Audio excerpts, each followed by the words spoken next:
Conheça para crer, creia para viver, duas frases que expressam bem o propósito, o pensamento do Evangelho de João, quarto Evangelho na Palavra de Deus. Temos meditado, ouvido a mensagem desse Evangelho, continuaremos nesta noite, hoje focando no capítulo 20, do verso 1 até o verso 9. João 20, de 1 a 9.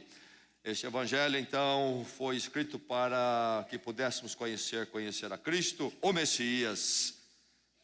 E conhecendo, pudéssemos crer, e crendo, pudéssemos viver. Por isso que o Evangelho deixa claro, assim, o seu propósito no capítulo 20, versos 30 e 31. Jesus realizou na presença dos seus discípulos muitos outros sinais miraculosos que não estão registrados neste livro. Mas estes foram escritos para que vocês creiam que Jesus é o Cristo, o Filho de Deus, e crendo, tenham vida em seu nome. Eis a razão do livro. Então, para conhecermos, a fim de crermos e crendo, podemos encontrar a vida, aquilo que o Evangelho chama de vida eterna, a vida com Deus, agora e para sempre. A vida, então, finalmente, com propósito e paz, de natureza eterna. Palavra de Deus que eu encontra na esquina da sua vida, que se chama hoje, esta noite. João 20, de 1 a 9. Agora é importante, então, que o seu coração esteja escancarado para a palavra de Deus. Abra o seu coração para a palavra.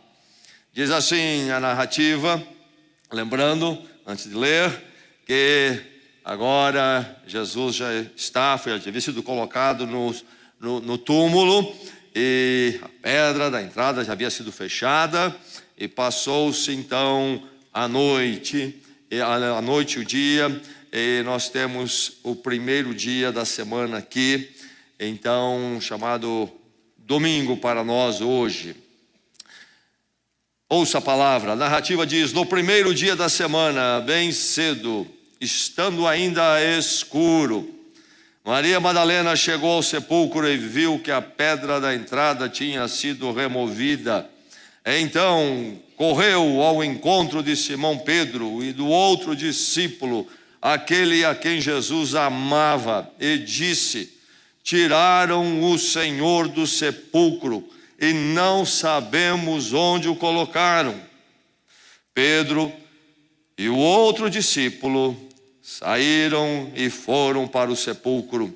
Os dois corriam, mas o outro discípulo foi mais rápido que Pedro e chegou primeiro ao sepulcro. Ele se curvou e olhou para dentro, viu as faixas de linho ali, mas não entrou. A seguir, Simão Pedro, que vinha atrás dele, chegou, entrou no sepulcro e viu as faixas de linho, bem como o lenço que estivera sobre a cabeça de Jesus. Ele estava dobrado, à parte, separado das faixas de linho. Depois, o outro discípulo, que chegara primeiro ao sepulcro, também entrou. Ele viu e creu. Eles ainda não haviam compreendido que, conforme a Escritura, era necessário que Jesus ressuscitasse dos mortos. O verso aqui diz: ele viu e creu. Depois, o outro discípulo, que chegara primeiro ao sepulcro, também entrou. Ele viu e creu.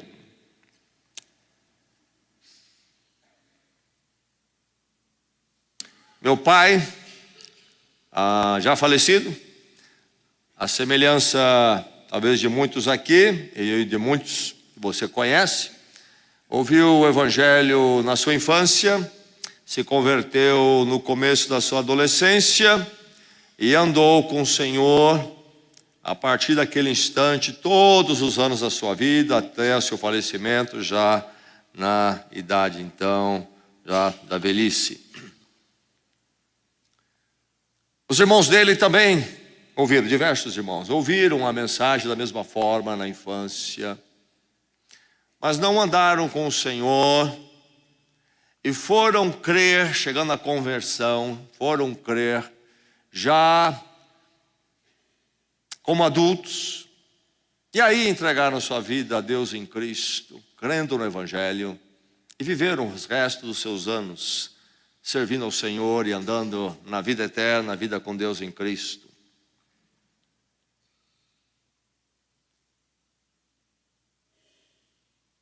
O pensador inglês, escritor bem conhecido, C.S. Lewis, professor das duas mais renomadas universidades da Inglaterra, já falecido, chegou à conversão já na idade adulta, um homem maduro, um homem muito bem informado, inclusive sobre as verdades cristãs, caminhou pelo ateísmo, a negação até da existência de Deus, por muitos anos, um intelectual, até que um dia acontece a conversão dele, e ele diz até que aquele dia que ele se ajoelhou no seu quarto, o mais relutante dos pecadores se converteu naquela noite.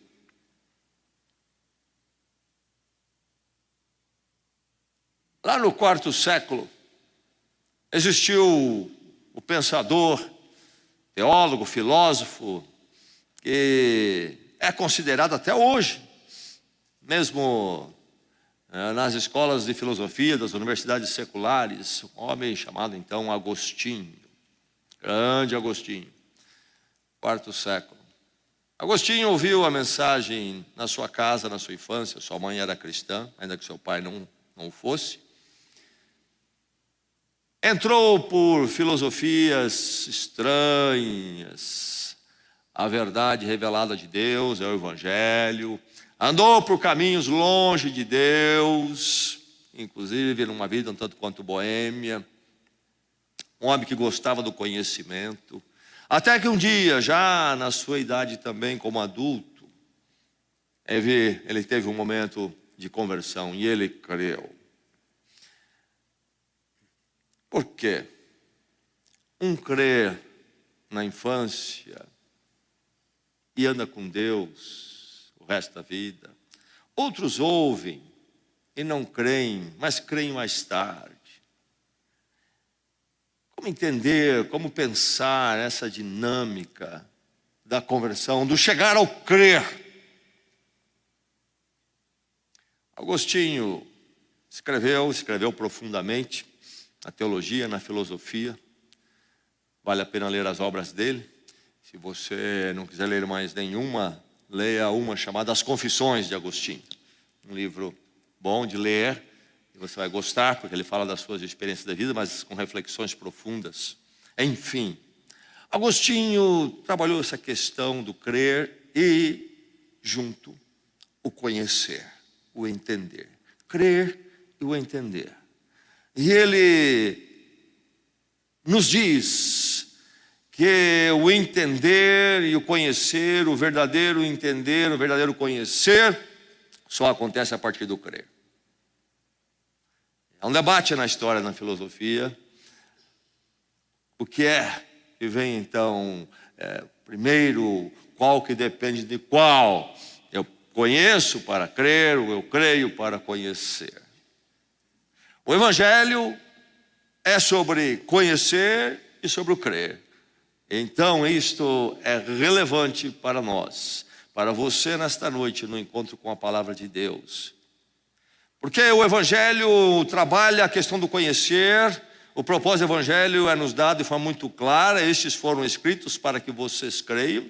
Estes foram registrados para que vocês creiam. Lemos isso no capítulo 20, já na introdução.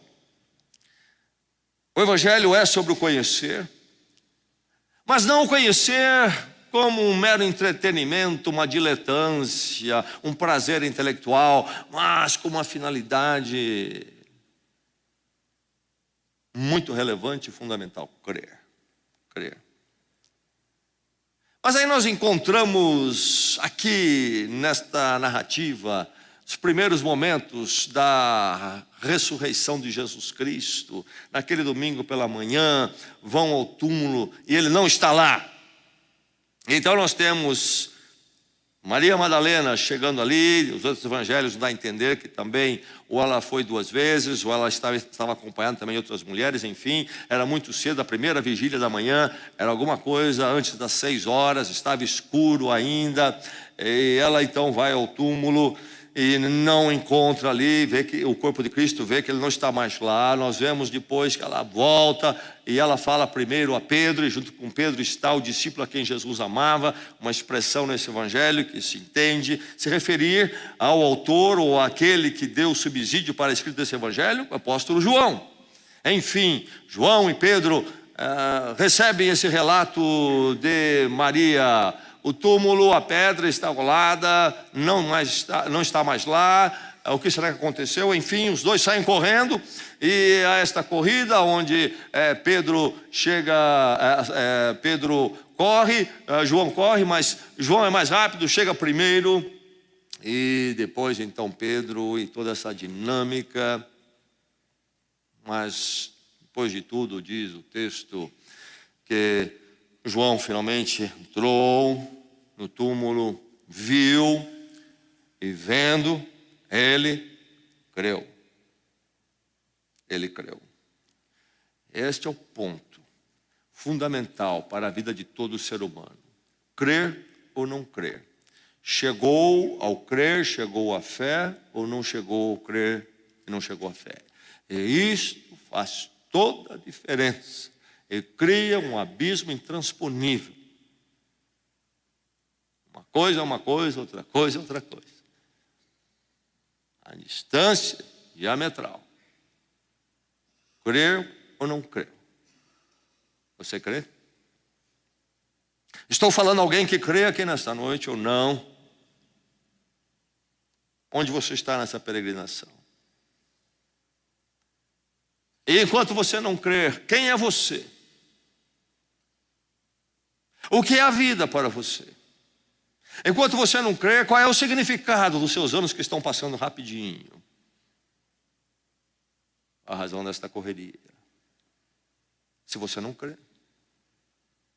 Crer é algo de suma importância, mais importante do que qualquer outra decisão e posição que você tem tomado na vida.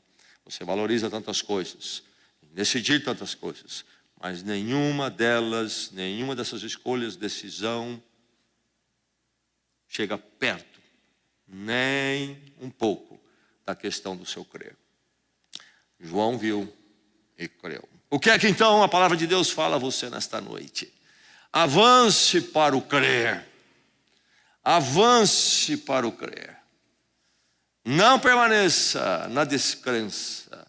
Não ignore a questão do crer. Não empurre para baixo do tapete. Pelo contrário, esta questão fundamental que define a sua vida, a sua existência agora e para toda a eternidade, é algo que você precisa avançar para o crer. Nós, a partir do momento na história aí da humanidade, nós passamos a ser influenciados por algo que é chamado de naturalismo. Esta visão que olha tudo na natureza como algo que se chama um processo por si mesmo, natural. E note bem, na verdade é uma pressuposição, é uma forma que se assume de olhar-se as coisas. Naturalismo. Tudo acontece sozinho por sua própria responsabilidade, sem intervenção nenhuma de algo supranatural, se preferirmos supernatural, algo além daquilo que nós vemos nesse universo físico, e tudo acontece numa sequência de elementos químicos, físicos que aí estão. E aí quando você assiste aqueles muitos programas, por exemplo, sobre animais, em canais mais educativos, e lá você vê o leão fazendo isso, então os bichos interessantes fazendo isso, e coisas às vezes tremendas, a gente fica pensando como é que eles chegaram, esses animais chegaram ao ponto de fazer algo assim, de poder fazer algo dessa forma. Ainda outro dia eu vi em Madagascar, eu creio, uma mosca que ela precisa sugar o néctar de uma flor, mas uma flor fina e comprida, eu creio que é por volta de 20 centímetros, e há esta língua que vai até lá e puxa o néctar lá de dentro. Bem, quando você ouve assiste esses programas, logo aparece assim algo que diz, ou o comentarista, o narrador diz, a natureza, então, essa natureza fez. E você vê que a abordagem é naturalista, mas devagar vai surgindo, sem se dar conta, uma entidade ali chamada natureza, que começa a ganhar corpo, começa a ganhar inteligência, começa a ganhar criatividade, e você fica perguntando, quem é essa natureza? Preciso conhecê-la. Ela está por detrás dessas coisas todas. Enfim, nós vivemos num mundo que adotou uma visão naturalista.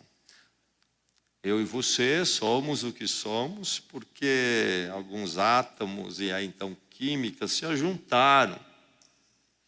E você não é nada disso que você pensa que você é.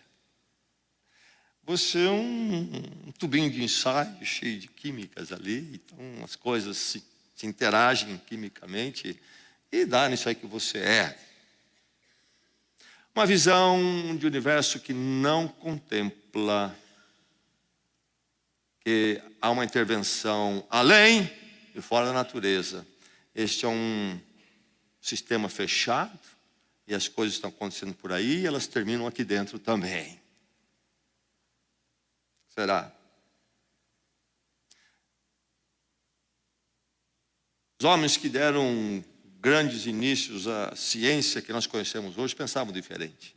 Se pegarmos pessoas que marcaram época, como Isaac Newton, pensavam diferente.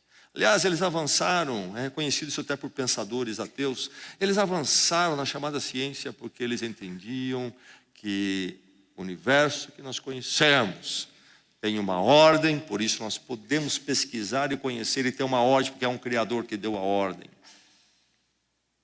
Enfim, a visão naturalista é limitadora, é uma pressuposição que fecha tudo, impede tudo. Não é algo que nós adotamos, os homens adotaram, porque ao observarem as coisas foi provado que nada existe. Não há essa prova. Não há nada que prova que aquilo que nós temos aí é isso só. A verdade é que escolheram ver assim. Escolhem ver assim.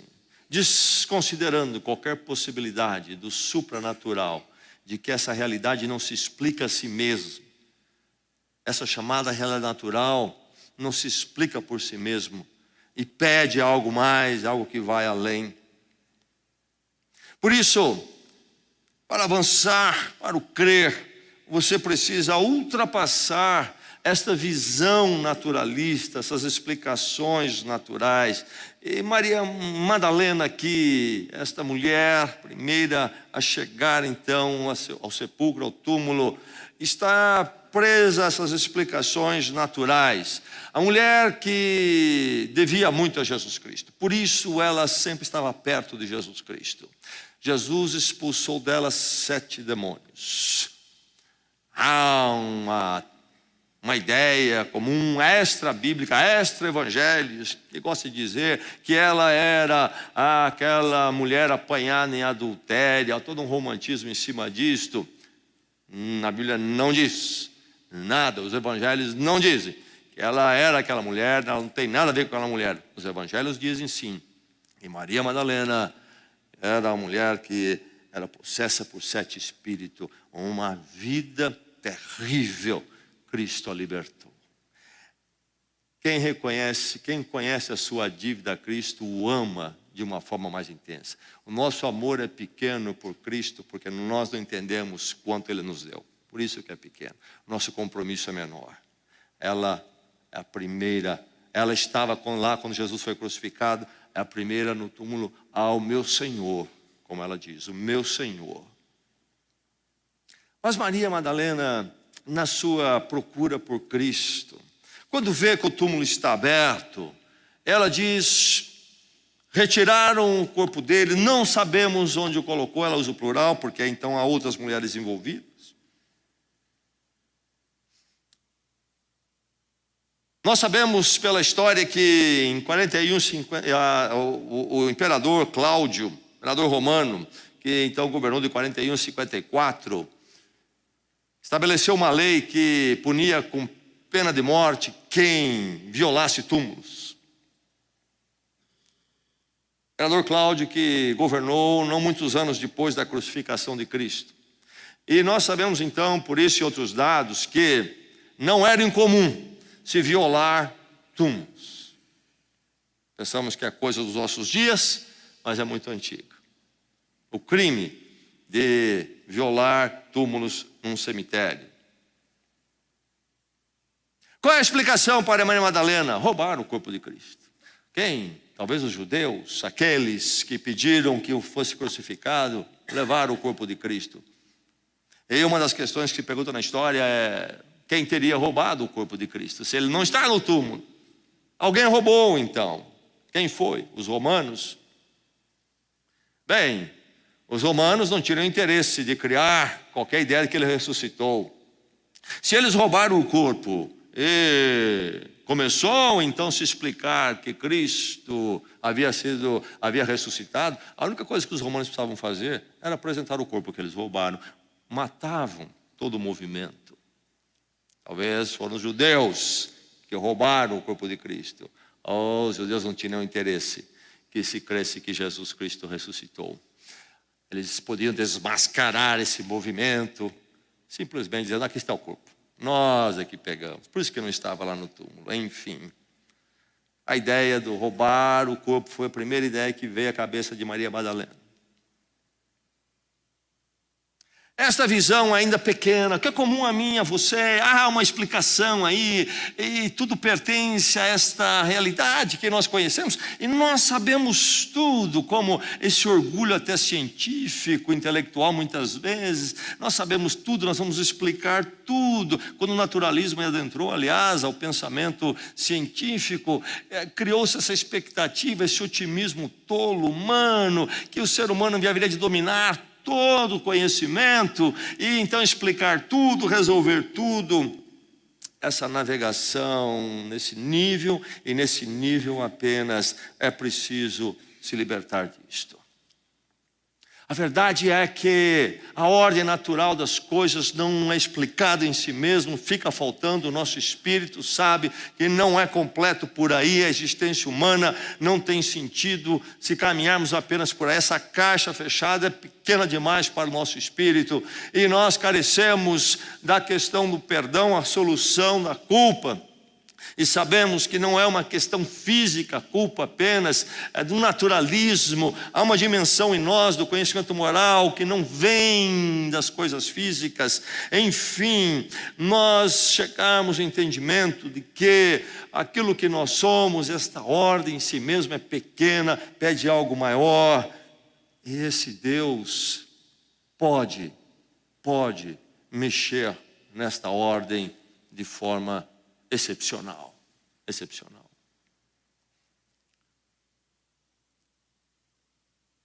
Você crê na ressurreição de Cristo? Bem, essa pergunta é importante, mas não é ainda a pergunta mais fundamental. A questão é: você entende que esta ordem toda é criada por Deus e que sem Ele nada do que existe existiria? Que há um Deus que é maior do que isto? Aí, ressurreição é café pequeno. Há um plano maior a ser resolvido. Então, o encontro com o crer e ultrapassar as explicações naturais é um encontro com uma verdade muito maior que transforma toda a nossa visão de realidade de quem nós somos. É a nossa proposta de vida. Enfim, avance para o crer, ultrapasse as explicações naturais. Mas eu preciso conhecer a verdade. Conhecimento tem níveis, em todas as áreas. E não há ninguém que atingiu o ápice em qualquer área de conhecimento, e muito menos em todo o conhecimento humano. Não é verdade? Há níveis de conhecimento. E nós agimos na vida dentro do nosso nível de conhecimento. Não é verdade? Eu só vou andar de automóvel quando eu entender todas as explicações físicas que estão relacionadas e químicas relacionadas ao automóvel. Então não ando de automóvel. Quero saber a constituição de todos os átomos e todas as partes, como é que é essa aí. Quero saber todas as questões químicas em relação ao combustível. Quero saber todas as fórmulas da estruturação que mantém o automóvel inteiro em pé e não se despedaça sozinho. Enquanto eu não entender tudo isso exaustivamente, não entro no automóvel. Não é assim que nós operamos, ou é? Vamos trazer para mais perto. Você sentou nessa cadeira, o que você quis saber antes de sentar nela? Muito pouco, muito pouco. Mas isso é errado, absurdo? Não. Nós sabemos que muitas vezes o conhecimento mínimo nos dá a condição de operarmos de uma forma plena na vida. Se eu fosse precisar entender tudo sobre o avião para começar a voar, não voaria nunca. Passaria a vida estudando, não esgotaria. Avance para o crer, então, agindo dentro do seu conhecimento. Há uma ideia sempre de que para crer eu preciso saber mais isso e mais aquilo.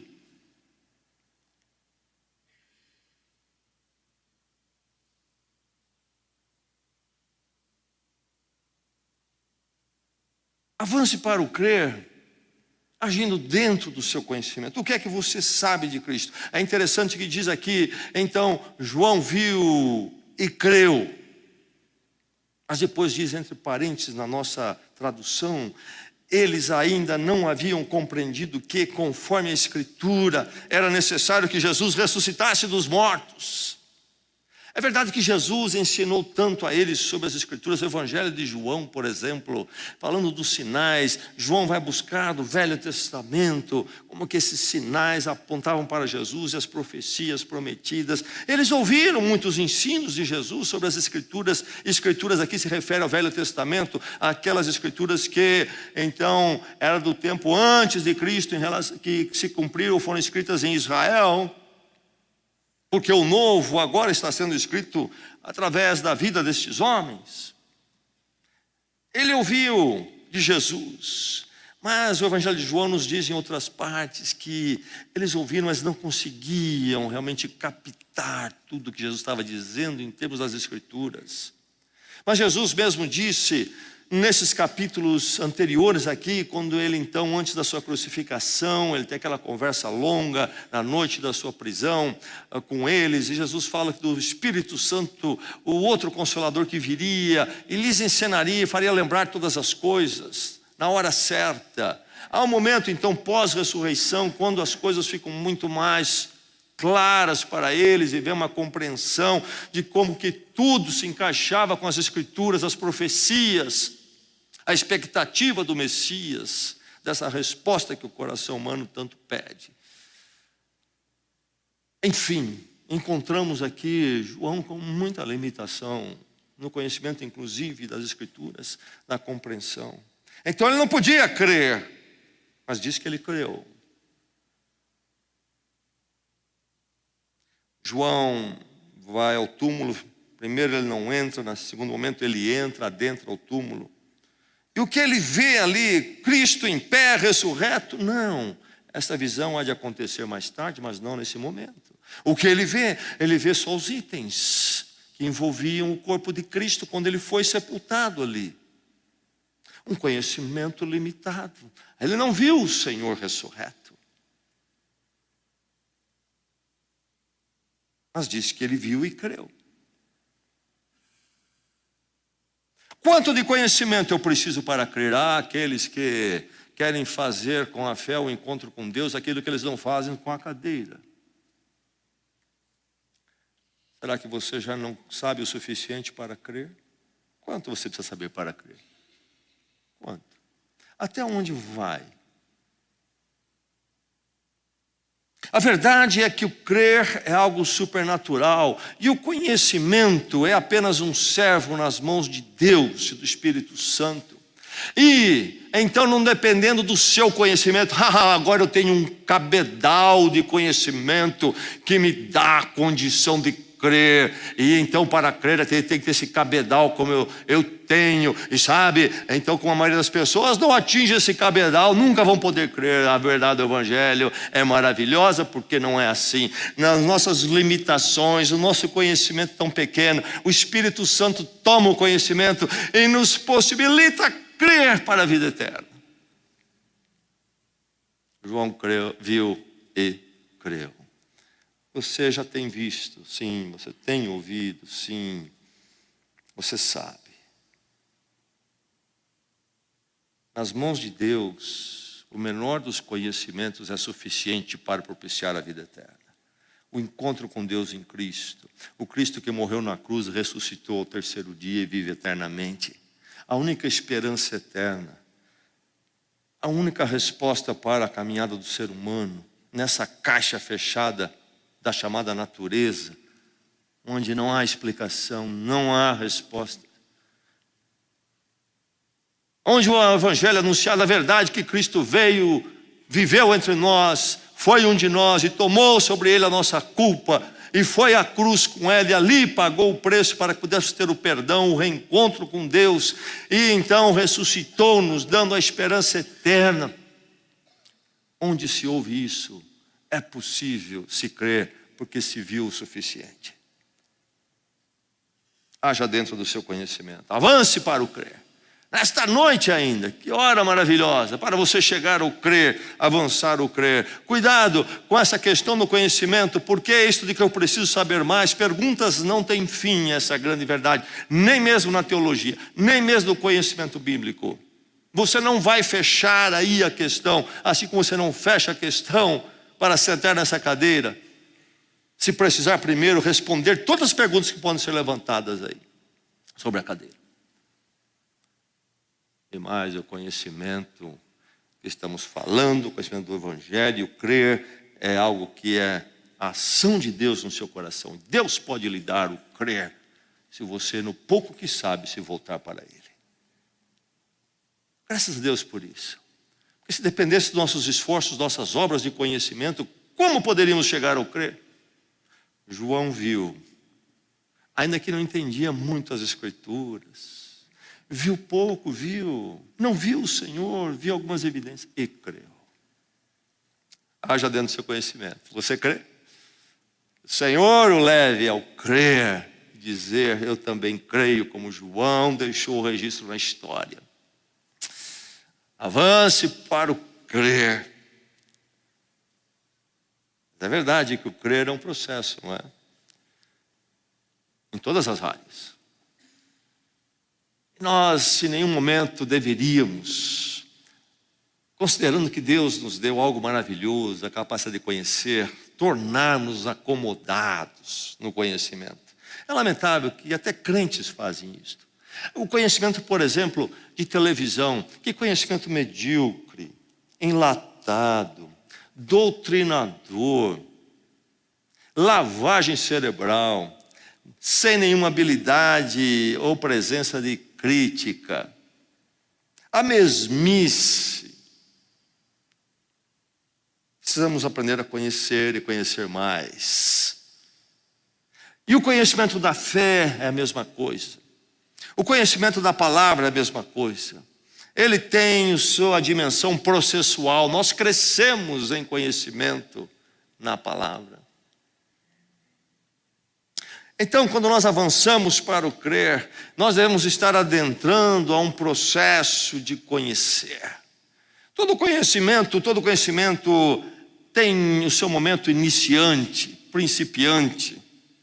Isso é normal. O apóstolo Paulo fala, no primeiro momento, do alimento que é como leite, mais básico, mas depois avançamos para aquilo que é sólido. Conhecer iniciante é normal, Mas é preciso se desacomodar-se do conhecimento básico. Naquele tempo ainda não compreendiam. Isso quer dizer que depois passaram a compreender. E João se tornou um mestre, ao ponto de escrever este evangelho, ou pelo menos dar os subsídios para esse evangelho. E temos outros livros dele, um líder, um homem de conhecimento. Avance para o crer, adentrando um processo de conhecer, e quero conhecer e prosseguir em conhecer, diz os nossos cânticos. Quero saber mais do meu Senhor e das verdades dele, quero estar mais fundamentado. Sim, começamos e podemos começar pela intervenção sobrenatural em nossas vidas de Deus, com o conhecimento mínimo, viu e creu. Mas há muito mais que Deus tem para nós, e que maravilha quando conseguimos ampliar e amadurecer o nosso conhecimento da nossa fé, do nosso Senhor, das obras maravilhosas dele. Começamos pequenos e podemos começar pequenos, porque é Deus que opera em nós a oportunidade do crer, e crendo, aí nós vamos crescer no conhecimento. Mas avance para o crer.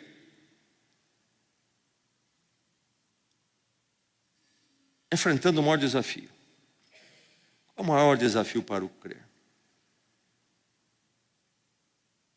Enfrente o desafio do concluir. Neste texto que nós vemos, nesses poucos versos, há uma dinâmica, um avançar, que na nossa língua não transparece, mas que está na língua original do grego antigo, que nos ajuda muito. Quando nós lemos que Maria Madalena chega ao túmulo, é-nos dito lá que ela viu. A pedra estava rolada, etc. Ela viu. E diz que João, que saiu correndo e passou na frente de Pedro, chegou lá também e viu. Verso 5 diz isto. Mas não entrou, viu. Que viu é este? Bem, a palavra ou o verbo ver vai aparecer aqui, então, algumas vezes, 4 vezes pelo menos nesse texto, mas são palavras diferentes no original. Esse ver de Maria Madalena no seu primeiro contato com o túmulo, e o ver de João que chega correndo, alguns explicam isso dizendo que João era mais jovem e por isso ele passou na frente de Pedro. Nós não sabemos o que aconteceu exatamente ali, talvez João conhecia um atalho, deixou Pedro para trás, enfim, seja o que for. João chega também ao túmulo e viu, diz lá. O ver de Maria no primeiro momento e de João no primeiro momento é uma palavra, é um verbo que significaria mais para nós assim, notou. Mas aí vem Pedro. João não entrou no túmulo. Pedro é aquele sujeito sempre mais impulsivo. Ele vem por último, mas ele vem, não para e entra. E diz lá que ele viu. Mas agora a palavra é outra. Se o primeiro contato de Maria e João, o verbo ver ali é notar, poderíamos explicar ou traduzir no português, mas como notar. O ver de João é outro verbo que é observou, contemplou.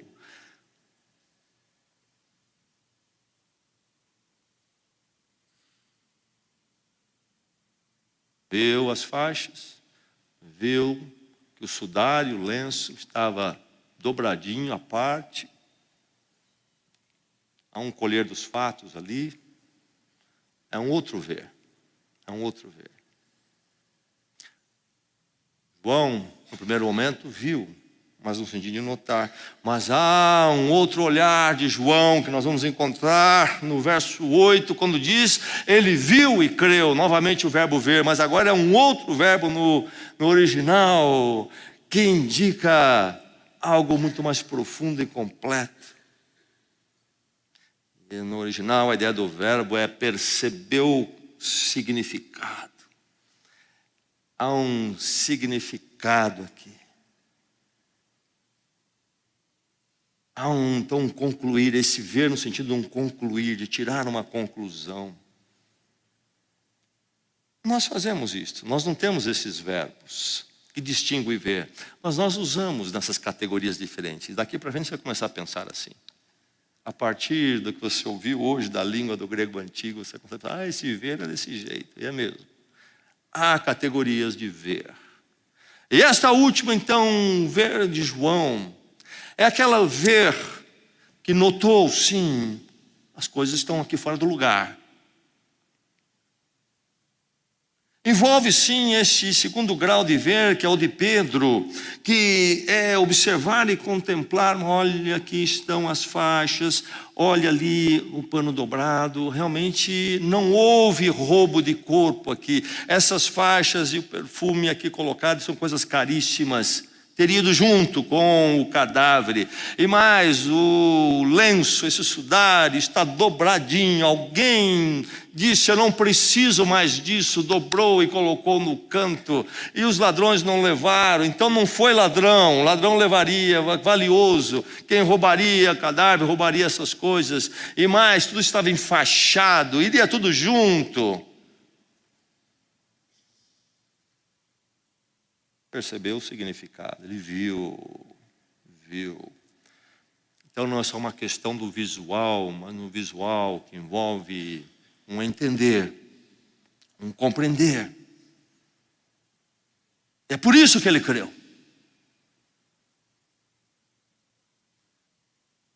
Talvez o problema seu é este, você não tem dado atenção suficiente para as verdades do Evangelho e a necessidade da sua vida, e a necessidade de respostas para a sua questão com Deus, a eternidade, a sua necessidade de paz, de resolver a sua culpa diante de Deus, o significado para a sua vida que não falta, você não tem, você apenas nota e está tão envolvido com tantos paliativos, distrativos na vida.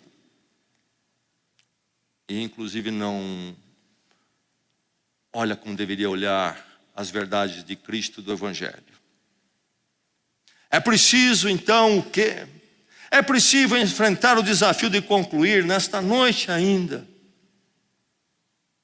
O problema do crer não é o nível do seu conhecimento. O problema do seu de não crer, quem sabe, não é que você precisa saber muito mais, não é isto. A questão é que você não enfrenta o desafio, que você precisa concluir isto. Há de parar em algum momento e você dizer a si mesmo, eu creio. E aí então lembramos Agostinho que disse, eu creio para entender. Nós pensamos que as pessoas, por exemplo, não creem em Deus ou na existência de Deus porque eles fecharam todos os argumentos que provam que Deus não existe. Isso não acontece. As pessoas, na verdade, abordam a realidade já com a pressuposição de crer ou não crer. E aí eles vão buscar arrazoados para solidificar e justificar aquilo que eles adotaram como sua premissa básica inicial de crer ou não crer. Mas quando eu creio, é que eu começo a compreender de verdade a minha vida, quem eu sou, e inclusive a realidade à minha volta, a partir de Deus.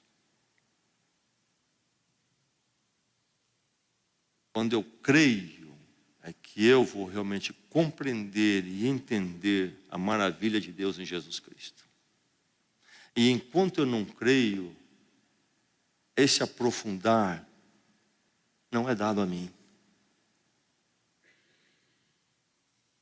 A verdade é que Deus fala ao seu coração nesta noite. E a verdade do Evangelho você já sabe o suficiente. O que precisa é você enfrentar a verdade de que você precisa concluir e resolver essa questão.